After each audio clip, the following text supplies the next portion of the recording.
XM study में आप लोगों का फिर से स्वागत है। बिहार एलआरसी अमीन कानगो एएसओ से रिलेटेड एक न्यू नोटिस जारी किया गया है और इसमें जो है ना यह डेट 8 फरवरी 2024 का है, जिसमें इम्पोर्टेंट नोटिस जो है ना आप लोगों को पेंडिंग से रिलेटेड जारी किया गया और इसमें बताया गया कि पेंडिंग का कब तक डेट है। क्योंकि मैं आप लोगों को इससे पहले एक वीडियो बनाया था कि 15 तक डेट था, तो बहुत से स्टूडेंट बोल रहे थे कि आप गलत बता रहे हैं, ऐसा चीज़ नहीं है। बट आज आप लोग को पता चल ही जाएगा कि इसमें क्या क्या इन्फॉर्मेशन है, नहीं है, और इससे पता ये चलता है कि आप लोग का फाइनल रिजल्ट जो है ना वो मार्च के सेकेंड वीक में 100% चले जाने वाला है। क्योंकि यहाँ पे स्पष्ट रूप से देखिए इस आदेश में क्या क्या दिया गया है। यहाँ पे देख सकते हैं कि बीसीईसी बोर्ड है। देखिए क्या है कि राजस्व एवं भूमि सुधार विभाग के अंतर्गत विशेष सर्वेक्षण सहायक बंदोबस्त पदाधिकारी, विशेष सर्वेक्षण कानूनगो, विशेष सर्वेक्षण अमीन एवं विशेष सर्वेक्षण लिपिक के पदों पर नियुक्ति हेतु आयोजित डॉक्यूमेंट वेरिफिकेशन के क्रम में पाए गए पेंडिंग किए गए मामले एवं अन्य संबंधित बिंदुओं के निराकरण हेतु दिनांक 6 फरवरी 2024 को अपर मुख्य सचिव राजस्व एवं भूमि सुधार विभाग की अध्यक्षता में हुई बैठक में लिए गए निर्णय के आलोक में विभिन्न पदों के लिए अभिलेखों की गई हुई जांच के उपरांत अंतिम निर्णय या पेंडिंग मामलों के अंतिम निराकरण एवं निर्णय हेतु सभी टीमों को निम्न निर्णय संसूचित किया जाता है। इसका कहने का मतलब है क्या कि 6 फरवरी को जो है ना अपर मुख्य सचिव के साथ यहाँ पे बैठक हुआ था और उसमें बताया गया है जो भी पेंडिंग है, पेंडिंग के रिलेटेड जो भी इन्फॉर्मेशन है, हो सकता है या तो आप लोग का एआईसीटी अप्रूवल हो, एसबीटी अप्रूवल हो सकता है कि दूसरा डॉक्यूमेंट्स रिलेटेड भी जितना भी पेंडिंग है ना, सब पेंडिंग के मामले में वहाँ पे बैठक में निराकरण के मामले में बताया गया था और उसी से रिलेटेड जो है ना वहाँ से नोटिस दिया गया है कि आप लोग को जो है ना ये जितना भी मतलब आप लोग को पेंडिंग से रिलेटेड काम है आप लोग जल्दी से जल्दी पूरा कर लीजिए। चलिए इसमें पेंडिंग में क्या क्या दिया गया और उस पेंडिंग को निराकरण करना यहाँ पे जरूरी है। देखिए पहला क्या है कि विशेष सर्वेक्षण सहायक बंदोबस्त पदाधिकारी एवं विशेष सर्वेक्षण कानूनगो के पद पे नियुक्ति हेतु डॉक्यूमेंट वेरिफिकेशन में उपस्थित सभी अभ्यर्थियों से पुनः वांछित दस्तावेज को कह रहा है कि जो भी एएसओ थे और विशेष सर्वेक्षण कानूनगो थे उनका डीबी में उपस्थित जितना भी स्टूडेंट है उससे पुनः वांछित दस्तावेजों को गूगल फॉर्म के माध्यम से आवेदन आमंत्रित की जा रही है। कहने का मतलब अब फिर से जो भी डॉक्यूमेंट है उसको फिर से गूगल फॉर्म के माध्यम से वहाँ पे लिया जा रहा है। कह रहा है जिसकी अवधि की अंतिम तिथि 20 फरवरी 2024 है। कहने का मतलब 20 फरवरी 2024 तक जो है ना अंतिम तिथि यहाँ पे दिया गया है। यहाँ स्पष्ट रूप से किसका, तो विशेष सर्वेक्षण जो एएसओ है और कानूनगो है। अब कह रहे हैं इन आवेदनों के प्राप्त हो जाने के उपरांत इनके अभिलेखों पे जांच उपरांत अंतिम निर्णय ली जाएगी। कहने का मतलब 20 तक तो उसका है कि फॉर्म जो आमंत्रण किया जा रहा है वहाँ तक फॉर्म 20 तक वहाँ पे लेगा, जो भी पेंडिंग है जो भी डॉक्यूमेंट है वो डॉक्यूमेंट 20 तक सबमिट कराएगा। उसके बाद कह रहा है कि उसके बाद जांच कराया जाएगा अंतिम रूप से। कह रहा है कि आवेदन प्राप्त करने के लिए 1 सप्ताह की अवधि निर्धारित की जाए। तो कहने जो भी आवेदन प्राप्त करने की 1 सप्ताह फिर से अवधि निर्धारित की जाए, कहने का मतलब। अब चलिए नेक्स्ट सेकेंड क्या है पॉइंट में, क्या कि तदोपरांत जांच के क्रम में यदि विशेष सर्वेक्षण सहायक बंदोबस्त पदाधिकारी के पद पे हेतु वैसे अभ्यर्थी जिनका बीई बीटेक की डिग्री तथा विशेष सर्वेक्षण कानूनगो के पद हेतु वैसे अभ्यर्थी जिनका डिप्लोमा की डिग्री सत्यापन की आवश्यकता महसूस की जाती है, तो वैसे सभी अभ्यर्थियों का परिषद द्वारा नियुक्ति हेतु इस शर्त के साथ रिकमेंडेड की जाएगी कि अभ्यर्थियों की डिग्री या सत्यापन विभाग द्वारा संबंधित विश्वविद्यालय में करा ली जाए। कहीं जिससे रिलेटेड कोई भी अगर आपको लग रहा है कि मतलब कोई भी डाउट लग रहा है ना, तो वो सीधा सीधी कर रहा है कि आप लोग को जो है ना विश्वविद्यालय से उसका संबंध करा के उसका सत्यापन करा ले कि हाँ सही में इसका डिग्री फर्जी है या रियल है। अब अगर टीम यदि ऐसा पाती है तो रिमार्क कॉलम में अपना मंतव्य अंकित करेगी। कहने का मतलब जो भी टीम इसको फिर से जांच करेगी ना वो अपने रिमार्क कॉलम में बता देगी कि हाँ जो भी डिग्री है बीटेक बीटेक जो भी डिग्री है ना वो सही है या गलत है, वहाँ पे अंकित कर दिया जाएगा। थर्ड में चलते हैं क्या है, यहाँ पर विशेष सर्वेक्षण सहायक बंदोबस्त पदाधिकारी के पद पर हेतु वैसे अभ्यर्थी जिनका बीई बीटेक की डिग्री AIME द्वारा वर्ष 2023 तक निर्गत है, AIME द्वारा 2023 तक निर्गत है, वैसे अभ्यर्थी ही इस पद के लिए पात्र प्राप्त होंगे। उस टाइम जो था ना AIMIE था जिसके 2013 तक, अगर उससे अगर आपका डिग्री मान्यता प्राप्त है तो आप जो है ना एलिजिबल है। कह रहा है कि वर्ष 2013 के बाद AIMIE द्वारा निर्गत प्रमाण पत्र मान्य होगा। अब कह रहा है कि अगर 2013 के बाद कोई भी ऐसा प्रमाण पत्र है जो AIMIE द्वारा निर्गत है उसका मान्यता नहीं होगा, अर्थात अभ्यर्थी पात्रता प्राप्त नहीं होंगे। चलिए नेक्स्ट चौथा में क्या है डॉक्यूमेंट वेरिफिकेशन के क्रम में कुछ अभ्यर्थियों के आवेदन में पाए गए गलत जेंडर को उस अभ्यर्थी द्वारा जमा किए गए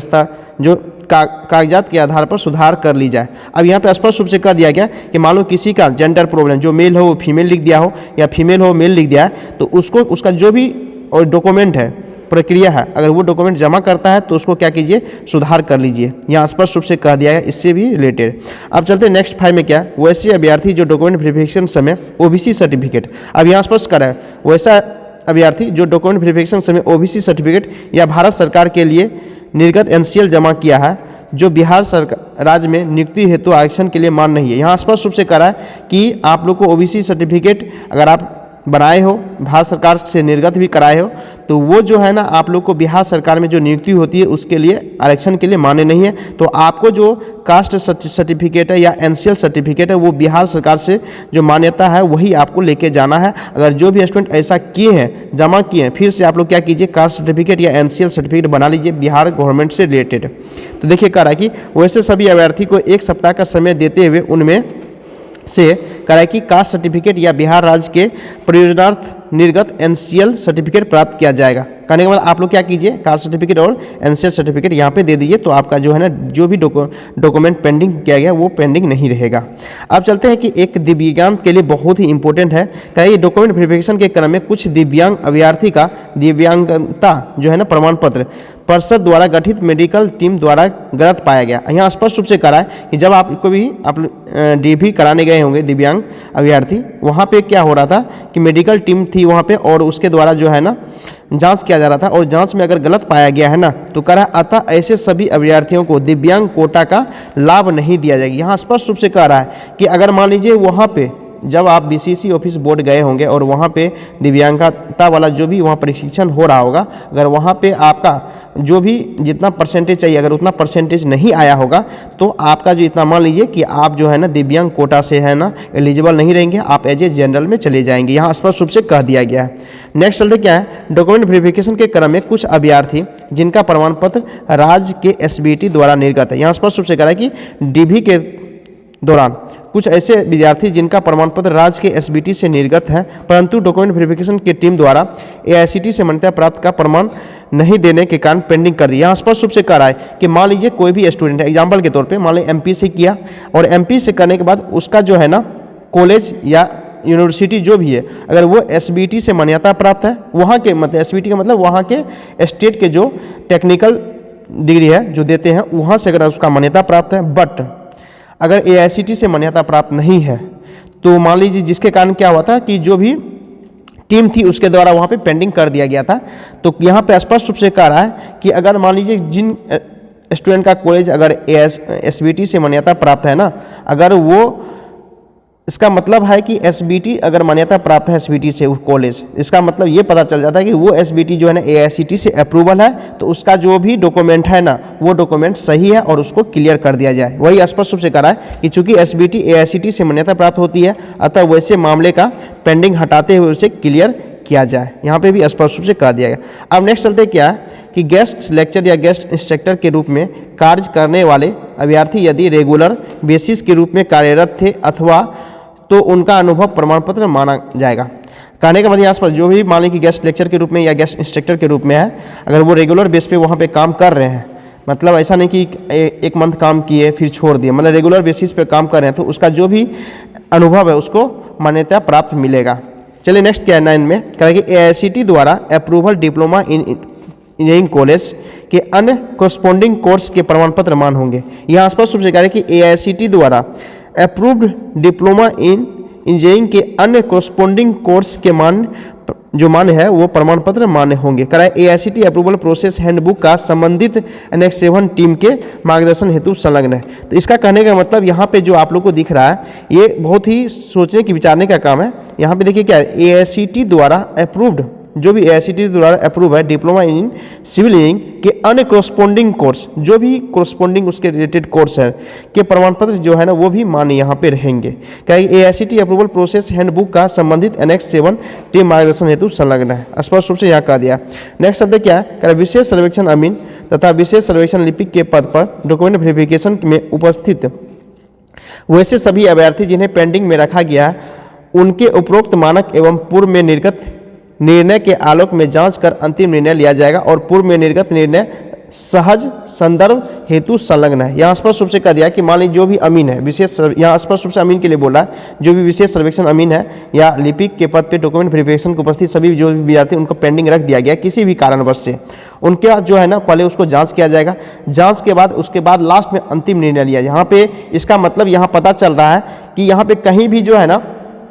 जो भी स्टूडेंट का अगर यूनिवर्सिटी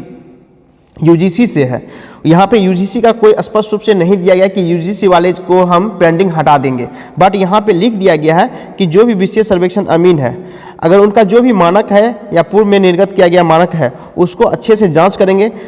अंतिम जांच होने के बाद उसको निर्णय लिया जाएगा। यहाँ स्पष्ट रूप से कह दिया, यहाँ क्लियर नहीं किया है कि जो भी स्टूडेंट है जिनका यूनिवर्सिटी से मान्यता प्राप्त है डिग्री, और वो ना तो एआईसीटी से अप्रूवल है ना एसबीटी से अप्रूवल है, वो जो है ना यूजीसी से अप्रूवल है, उसके लिए यहाँ पे कोई भी प्रावधान नहीं दिया गया है। तो इसका कहने वाले यूजीसी वाले का यहाँ पे तो डॉक्यूमेंट डी भी ले लिया है, बट यहाँ पे कुछ अभी ऐसा दिया नहीं है। कह रहा है कि बाद में अंतिम रूप से बाद में निर्णय यहाँ पे लिया जाएगा। अब नेक्स्ट क्या है कि कह रहा है कि इस बीच विशेष सर्वेक्षण सहायक बंदोबस्त पदाधिकारी तथा विशेष सर्वेक्षण कानूनगों के मामले में आवश्यक अभिलेख प्राप्त कर ली जाएगी, जिनकी जांच भी विशेष सर्वेक्षण सहायक बंदोबस्त पदाधिकारी तथा विशेष सर्वेक्षण कानून के पद पर डॉक्यूमेंट वेरिफिकेशन की उपस्थित सभी अभ्यर्थियों से गूगल फॉर्म द्वारा आवेदन आमंत्रित कर प्राप्त वांछित दस्तावेज के आलोक में उक्त गठित टीम प्राप्त अभिलेख की जांच कर अंतिम